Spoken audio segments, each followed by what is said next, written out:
얇은 글씨를 읽어주시길 바랍니다. 제가 묻겠습니다. 그러면 아담 안에서 모든 사람이 멸망한 것처럼 그리스도를 통하여 모든 사람이 구원을 받습니까?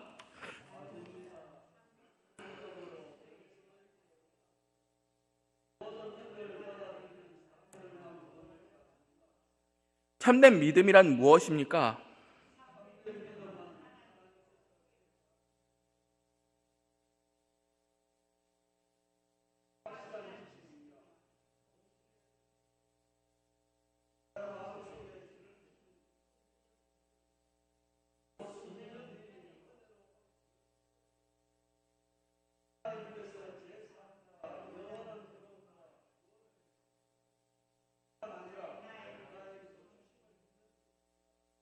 그러면 그리스도인은 무엇을 믿어야 합니까?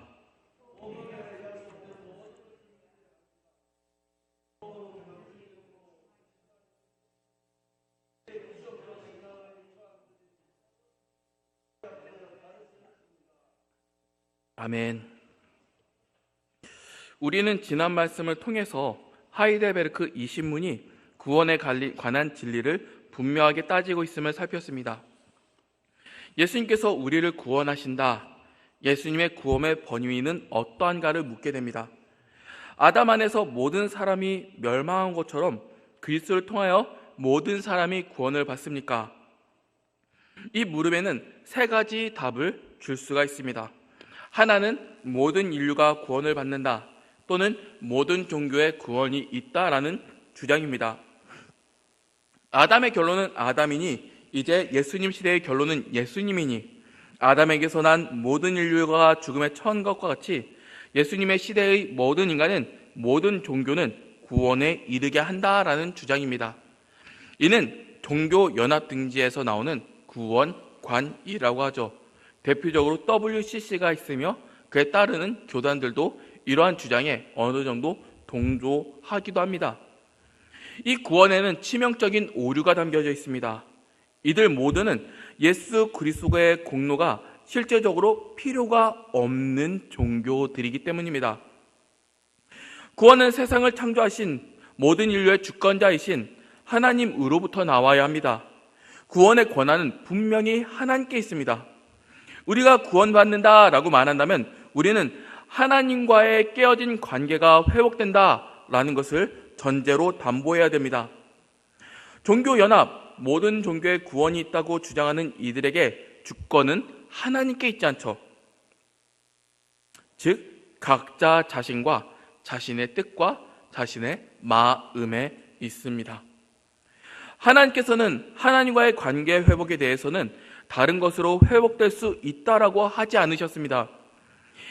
이들의 주장은 내 마음대로 신을 만들고 스스로 구원받았다라고 자처하는 일들과 다름이 없는 것들이죠.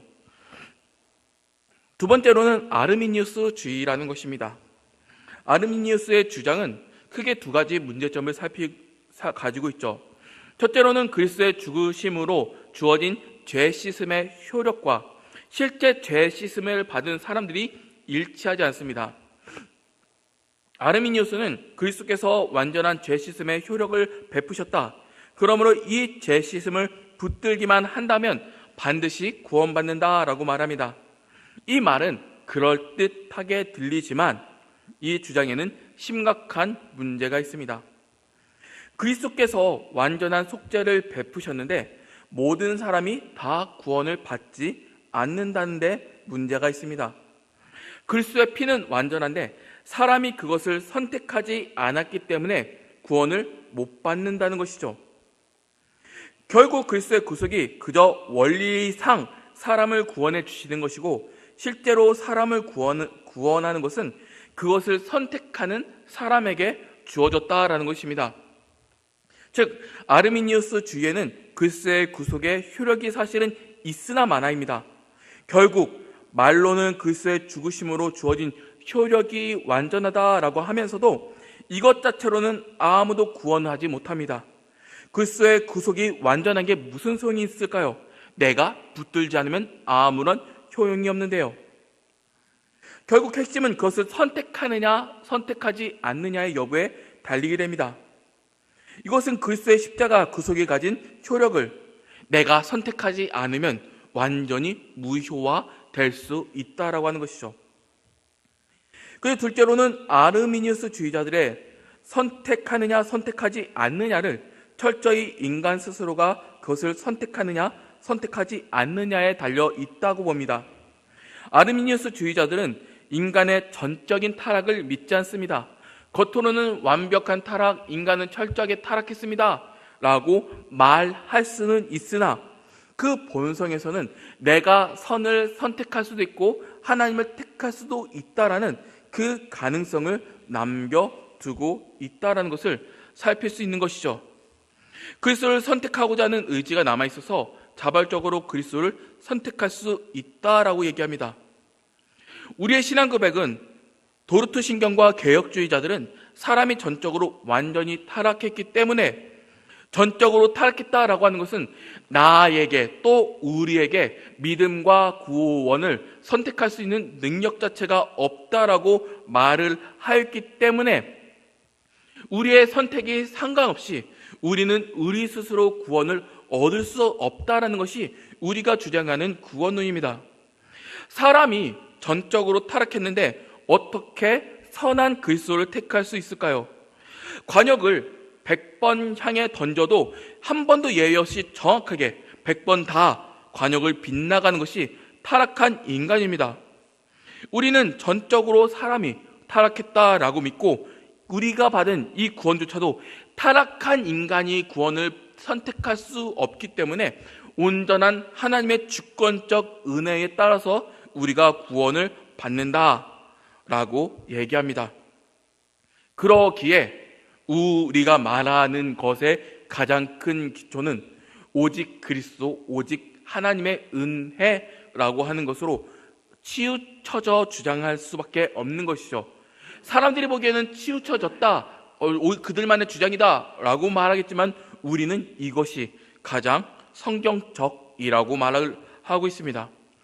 아르미니우스 유의 그러한 신앙을 고백하는 유는 대체적으로 감리교나 아니면 순복음 그런 분들이 좀 많습니다. 우리는 그들이 틀렸어, 완전 잘못됐어 라고 하지 않고 각각 성경이 말하는 다른 부분을 더 명확하게 본다라고 표현합니다. 이단이 아니에요. 우리랑 신앙 고백이 다르다고 해서 쟤는 나쁜 이단 하면서 미는 것이 아니라 서로 다른 모습을 본다라고 표현합니다. 그렇지만 우리가 믿는 바는 하나님께서 전적으로 자신의 주권적 선택으로 인해서 우리를 구원하신다라는 것을 신앙으로 고백합니다. 아르미니우스 주의라는 것은 결국 사람의 주권 안에 담겨져 있기 때문이죠. 그래서 이들은 불가항력적 은혜라는 것을 믿지 않습니다. 좀 어렵죠? 이게 신학적 용어예요. 근데 배우고 이해하시고 아셔야 됩니다. 이제 길을 나가서 하나님께서 주신 은혜가 뭐야? 하면 불가항력적 은혜에 따라서 내가 믿음을 얻게 되었어 라고 충분히 답을 해 주셔야 됩니다. 모든 것이 하나님의 은혜에 있다라고 말하는 것들이죠. 그렇다면 우리 신앙 고백이 고백하는 참된 믿음의 방식은 무엇일까요? 참된 믿음은 인간편에서 이해하는 아르미니우스주의, 즉 내가 믿음을 선택할 수 있고 내가 내 스스로의 능력으로 구원을 받을 수 있어 라고 하는 그러한 부류가 아니라 참된 믿음을 가진 사람이 구원받을 수 있습니다 라고 할 때 그 믿음은 쟁취한다가 아니라 하나님께서 거저 주어 주신다 라는 것으로 믿어 나아가시면 될 것 같습니다. 우리 한국교회에서 설교를 자세히 들어보면 좀 아픈 얘기지만 우리 교단 내에서도 좀 아르미니우스주의적으로 설교를 하시는 분들도 좀 아프게 계세요. 그래서 믿음을 위해서라면 어떤 열심을 노력하는 도구들을 너무나 강조합니다. 그래서 예를 들어서 우리가 교단마다 보잖아요. 둘러보잖아요. 그러면 어디가 더욱더 활동적으로 보이세요? 대다수가. 그래서 성도님들도 목사님들도 다들 대다수가 보시기에는 그래 감리교가 좀 열정적이야. 그래서 막 하고 모이고, 또 순복음 교회 가면 막 목소리 찢어지라 하면서 막 기도하시거나 하시는 걸 보게 되잖아요. 왜냐하면 너희들에게 그러한 권한이 있다라는 그 내용과 그 신앙 고백을 가지고 있기 때문에 그분들에게는 좀 약간 열정적이게 보이고, 또한 그와 반대로 장로교는 어때요? 우리가 같은 교단 막 소리를 왁 하고 지르면 좀 안 좋아 막 이렇게 하는 좀 약간 차분차분한 분위기가 있지 않습니까? 그러한 이유의 근거는 교리적 차이가 너무나 큽니다. 하나님께서 주시기 때문에 그렇게 뭔가 열심을 강조하기보다는 하나님의 은혜를 강조하면서 우리가 무엇을 열심히 하자라는 것보다 하나님의 은혜가 무엇인지 알고자 갈구할 때가 많죠. 그런 것들이 좀 알미니우스주의와 그다음 우리 개혁주의라는 신앙을 분별해서 들으시면 될 것 같습니다. 좀 약간 어렵다고 느껴지겠지만 이제 제가 이 말씀을 준비하면서 우리 성도님들께서 진짜 원하는 간구는 말씀을 분별하는 능력입니다. 가서 우리가 배운 바를 제대로 분별하고 이건 우리가 가르치는 거다, 이건 우리가 가르치는 것이 아니다 라는 것을 분별해서 더욱더 우리가 배워나가는 이 진리 안에서 세워져 나아가는 것을 좀 말씀을 준비하면서 기독해 되더라고요. 이제 여기서 쭉 나아갑니다. 이제 믿음에 대해서 또 구원에 대해서 딱 얘기합니다. 그러면 이제 무엇을 질문하게 될까요? 참된 믿음이 무엇인지에 대해서 질문하게 됩니다. 그래서 우리의 신앙 고백 하이델베르크 요리문답 21문과 22문을 읽으면 참된 믿음은 무엇입니까? 라고 말을 하고, 참된 믿음은 하나님께서 그의 말씀에서 우리에게 계시하신 모든 것이 진리라고 여기는 확실한 지식이며, 동시에 성령께서 복음으로써 내 마음속에 일으키신 굳은 신뢰입니다.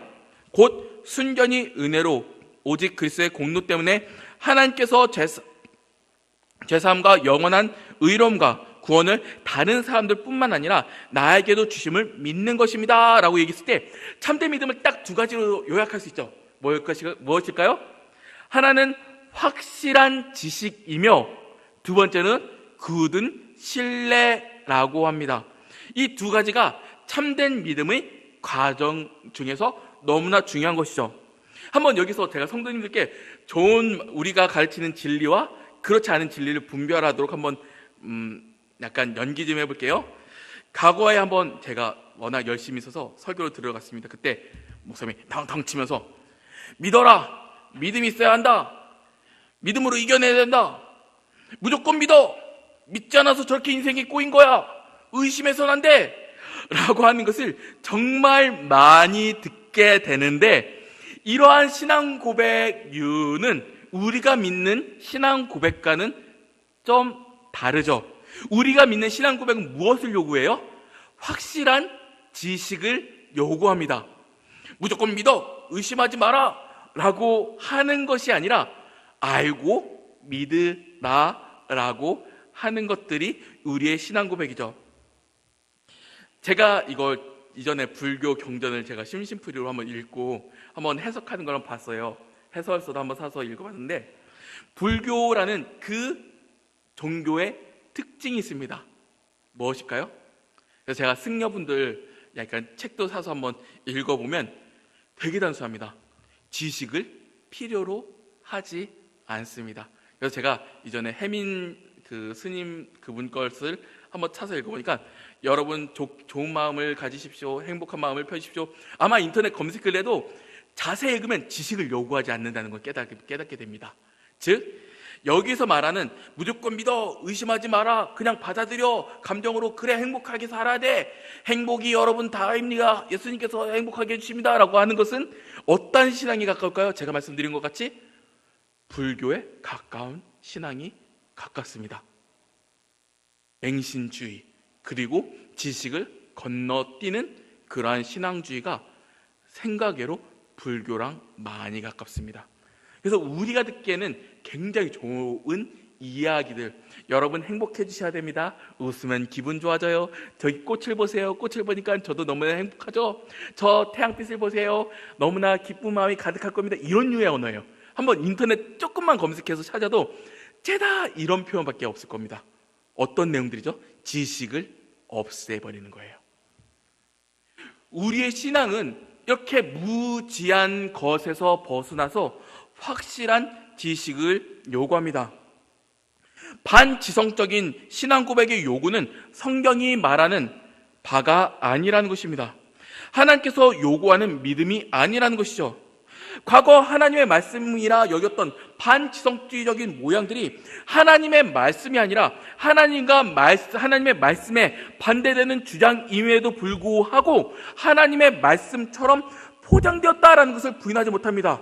그래서 예전에 제가 어렸을 때도 어머니 손잡고 갔을 때 항상 부흥회 때마다 무조건 믿어, 생각하지 마, 그냥 받아들여, 의심하지 마 라고 했던 것들을 너무나 많이 기억합니다. 그렇지만 이런 것은 성경이 말하는 바도 아니며 하나님께서 원하시는 것도 아닙니다. 즉 성경에 따른 것이 아니라 무지에 의해서 기독교가 세워졌다, 신앙이 세워진다라고 주장하는 것들이며, 그러한 것들이 결국 한국 교회를 심각하게 망가뜨렸다라는 것을 우리는 깨달으셔야 합니다.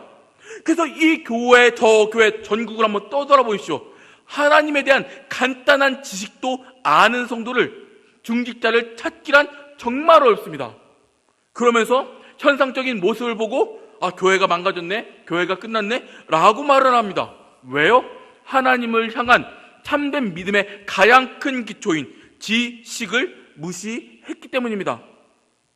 성경 전체는 하나님에 대한 지식이 가득합니다. 하나님이 어떠하고 예수님이 어떠하고 인간이 어떠하고 예수님께서 우리를 어떻게 구원하셨으며 종말이 어떠하다라는 것을 성경은 풍성하게 우리에게 지적으로 깨닫도록 하십니다. 그리고 그것으로 하나님께 예배하고 하나님께 영광 돌리도록 우리를 만드셨고 우리를 인도하셨죠. 그러나 그러한 지식이 무너지고, 지식이 참된 기독교의 모양이 아니라 불교를 따라가는 기독교의 모양을 취함으로써 어느새 한국교회 사람들은 불교라는 그 모양 신앙을 취하면서 예수님이라는 이름을 고백하는 꼴을 우리가 보고 경험하게 되는 것들입니다. 믿음은 무조건 믿어가 아니라 알고 믿어라는 지적인 요소를 요구합니다. 그래서 하이델베르크 요리문답에 이런 내용 있죠. 하나님께서 그의 말씀에서 우리에게 계시하신 모든 것이 진리라고 여기는 확실한 지식이며, 성도 여러분, 참된 믿음은 반드시 말씀에 근거합니다. 믿음이 분명한 지식이라는 말은 믿어야 할 모든 내용들을 철저하고 완전하게 알아야 한다는 것을 의미하진 않으나, 그럼에도 분명히 알아야 할, 가져야 할 지식이 있다는 것을 부인하지 못합니다. 그것은 바로 우리가 믿어야 할 내용이 모두 말씀에서 지적으로, 글자로, 문장으로 나왔기 때문입니다. 제가 이전에 유초등부 아이들에게 이런 설교를 했습니다. 그때 아이들과 손을 번쩍 들면서 크게 외쳤던 게 있습니다. 하나님께서 인간에게 뇌를 주신 이유는 제발 생각 좀 하고 믿자 하면서 생각하자 하면서 그 아이들과 함께 구호를 외친 것이 있습니다. 우리가 만약 그러한 과거의 이상한 주장들처럼 지식 없이 믿어, 무조건 믿어, 의심하지 말라라고 한다면 우리는 하나 물어야죠. 하나님께서 왜 우리에게 지적인 요소를 주셨는가? 하나님께서 왜 우리에게 뇌라는 것을 거치도록 하셨는가를 생각을 해봐야 됩니다. 만약 그러한 이들이 말하는 것처럼 지적인 요소를 무시하고 신앙생활을 해나간다면 하나님께서 요구하신, 하나님께서 창조하신 이 나의 지식으로 예배를 드릴 수 있는데 예배를 지적으로 드리는 이 예배 자체를 무시하고 경홀히 여기는 꼴과 다름이 없죠. 하나님께서 왜 뇌를 창조하셨습니까? 왜 생각하도록 그렇게 사람의 지성을 창조하시고 지성을 인도하시고 성령 하나님께서 깨닫도록 인도하십니까? 그분들은 이러한 간단한 것도 해석하지 못합니다. 설명하지 못합니다. 성도 여러분들은 지금 하나의 분별력을 또 하나 얻게 되었습니다. 무엇이라고요? 하나님을 향한 참된 믿음은 확실한 지식을 요구한다라는 것입니다. 그리고 두 번째로는 무엇입니까? 하나님께서 주시는 확실한 신뢰를 요구합니다. 동시에 성령님께서 복음으로써 내 마음속에 일으키신 굳은 신뢰입니다 라고 합니다. 곧 순전히 은혜로 오직 그리스도의 공로 때문에 하나님께서 제사함과 영원한 의로움과 구원을 다른 사람들뿐만 아니라 나에게도 주심을 믿는 것입니다. 우리가 먼저 알아야 할 것은 믿음과 신뢰가 전혀 다른 것이 아니라는 점입니다. 말씀에 대한 분명한 지식은 반드시 굳은 신뢰로 이어집니다. 분명한 지식이 가졌음에도 신뢰로 이어지지 않는다면 그 지식은 지식일 뿐 참된 믿음으로서의 지식이 아닙니다. 참된 지식이 방향을 가리키고 있다면 우리는 이 바른 방향에 철저한 신뢰를 가져야 합니다. 우리가 믿는 이 신뢰는 순전한 은혜, 오직 예수 그리스도의 공로, 하나님의 죄 사함과 영원한 의로움과 구원, 다른 사람들뿐만 아니라 나에게 주심이라는 신뢰들입니다. 우리는 이것도 우리의 능력과 힘으로 얻게 되는 믿음이 아님을 아셔야 됩니다. 이는 성령 하나님께서 우리의 마음에 일으키셨는데 이는 복음을 통하여 일으키셨습니다. 이 결과로 참된 지식을 아는 것에 대한 굳은 신뢰로 이어지는 것이 바로 우리의 믿음입니다. 단순하게 믿음이라는 것을 하이델베르크 요리문답은 짧게 요약했지만 그것만으로도 우리의 참된 믿음이 무엇인지 구분이 가능합니다. 하나는 참된 믿음이 있어야 지식이 있어야 되는 것이고, 둘은 이 참된 지식을 굳게 신뢰해 나아가야 됩니다. 하나님에 대한 바른 지식이 없다면, 거짓된 지식이 있다면 우리는 우리가 믿는 내용을 신뢰하기가 어렵습니다. 곧 바른 지식이 언제나 우선되어야 함을 우리에게 밝혀주는 것이죠. 말씀을 맺겠습니다. 저는 이전에 또 다른 강사분들이 저기 신학교 나온 누구누구 교수가 뭐 지적으로 어떻고 그러니까 이렇고 저렇고 라고 해서 성령 하나님께서 깨닫게 해주시는데 그러한 지적인 것 하면서 이상한 말을 하시는 것을 기억합니다. 그런 주장 너무나 많이 들어왔습니다.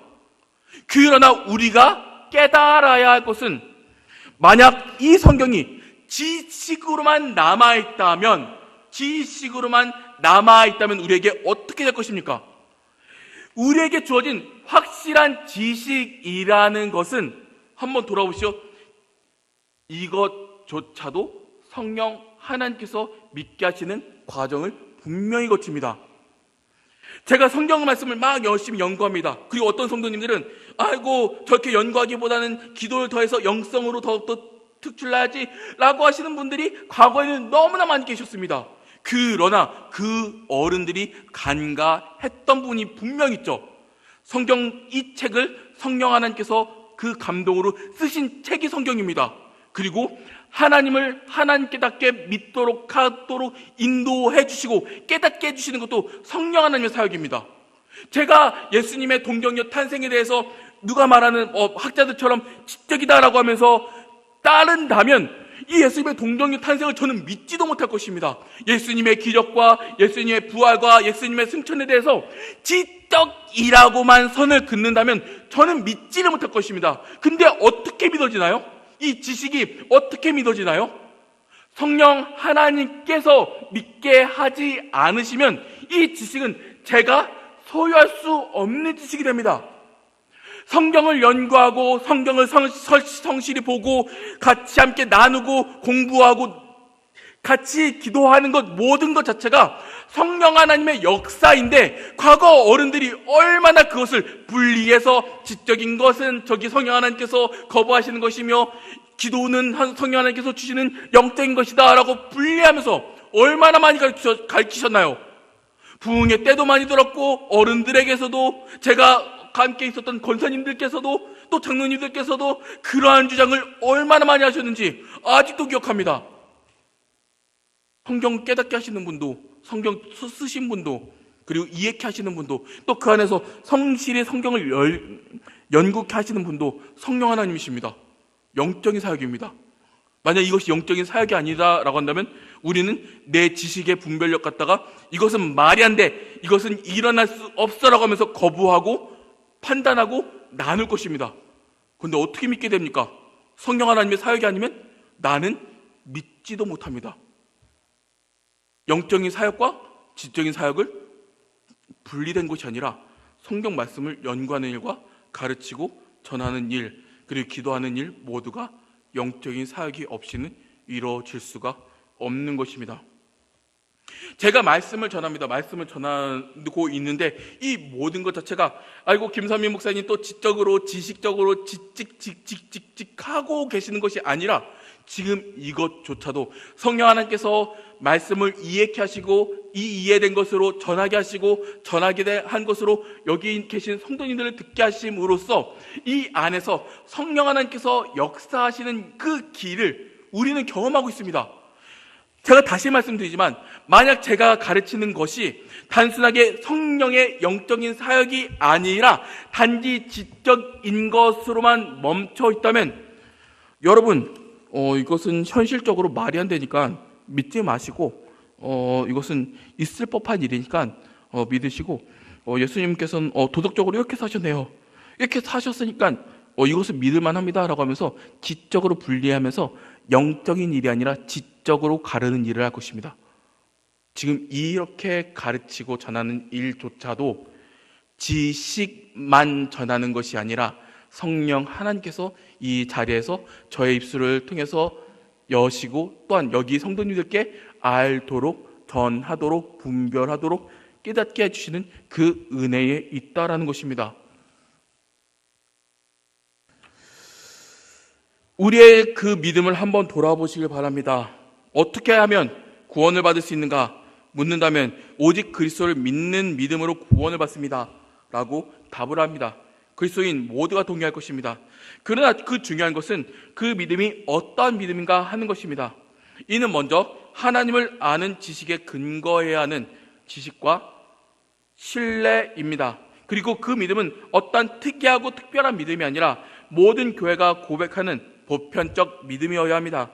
이 믿음이 우리를 구원하고 우리의 가족과 교회를 구원으로 이끌어낼 수 있습니다. 성도 여러분께 간절히 구합니다. 우리는 이 신앙 고백을 알아갈수록 세워지는 것이 있습니다. 두루뭉술하게 전하고 가르쳐 나아가는 것이 아니라 명확하게 알수록 우리는 참 진리와 거짓된 진리를 분별할 수 있으며 참 하나님의 설교와 잘못된 설교까지도 분별해낼 수 있습니다. 만일 제가 이 자리에서 모든 사람이 구원을 받을 수 있습니다. 만일 여러분의 행위로 구원을 받을 수 있습니다. 여러분 지식 필요 없습니다. 그냥 믿으십시오 라고 한다면 성도 여러분 어느 정도 바른 진리를 전하는지 거짓된 진리를 전하는지 구분이 가능할 것입니다. 성도 여러분, 오늘 설교를 통해서 어떠한 확신을 가지셨습니까? 사람들은 이러한 교리들을, 이러한 진리들을 두려워합니다. 싫어합니다. 왜냐하면 내 공로와 내 노력을 사람들은 자랑하고 싶은 욕구가 있거든요. 그래서 교회를 가보아도 내가 무엇을 했다라는 말은 하지 않아도 내 속에서 그것을 알아주었으면 하는 욕심들이 얼마나 큽니까?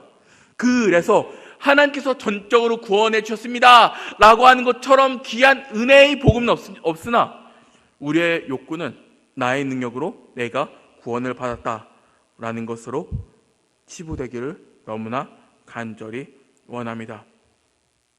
그러나 인간이 스스로 무언가 이루려 할수록 결국 인간은 절벽의 끝으로 내몰릴 수밖에 없음을 기억합시다. 사람들은 하나님의 은혜 안에 들어갈 때 참된 행복을 얻을 수 있습니다. 아기는 엄마 품속에 있을 때 행복한 것이지 스스로 자립하려 하면 곧 죽음을 맞게 될 것입니다. 우리의 운명도 이와 같습니다. 오늘 우리는 모든 사람이 구원을 받을 수 없다는 사실과 이 구원은 참된 믿음을 통해서 온다라는 점을 통해서 아르미니우스 주의와 또 어려운 단어지만 제한 속죄 교리에 대해서 배웠습니다. 말씀은 항상 우리의 지성을 일깨웁니다. 그리고 일으켜진 우리의 지성은 우리가 말씀을 따라 살도록 깨우치는 역할을 합니다. 즉 성령 하나님께서 깨우치시고 이 지식으로 우리의 삶을 인도해내시고 버티고 이겨내게 하신다라는 것입니다. 참된 말씀을 분별하길 원합니다. 그리고 이 자리에 어떠한 설교자가 서더라도 하나님의 말씀을 함부로 전하지 못하는 그러한 마음을 가질 수 있도록 성도님들께서 철저하게 공부하시고 이 설교단과 이 교회가 어떠한 상황 가운데 있을지라도 진리로서 굳게 세워지도록 함께 하나님의 한 성도로서 진리로 사모하시고 참된 신앙의 역군이 되기를 주님의 이름으로 간절히 바랍니다. 기도하겠습니다. 사랑해 주님, 참 감사합니다. 이렇게 귀한 날 우리를 부르시고 주님의 참된 믿음에 대해서 알게 하심에 감사드립니다. 아버지와 과거 우리는 잘못된 신앙 고백과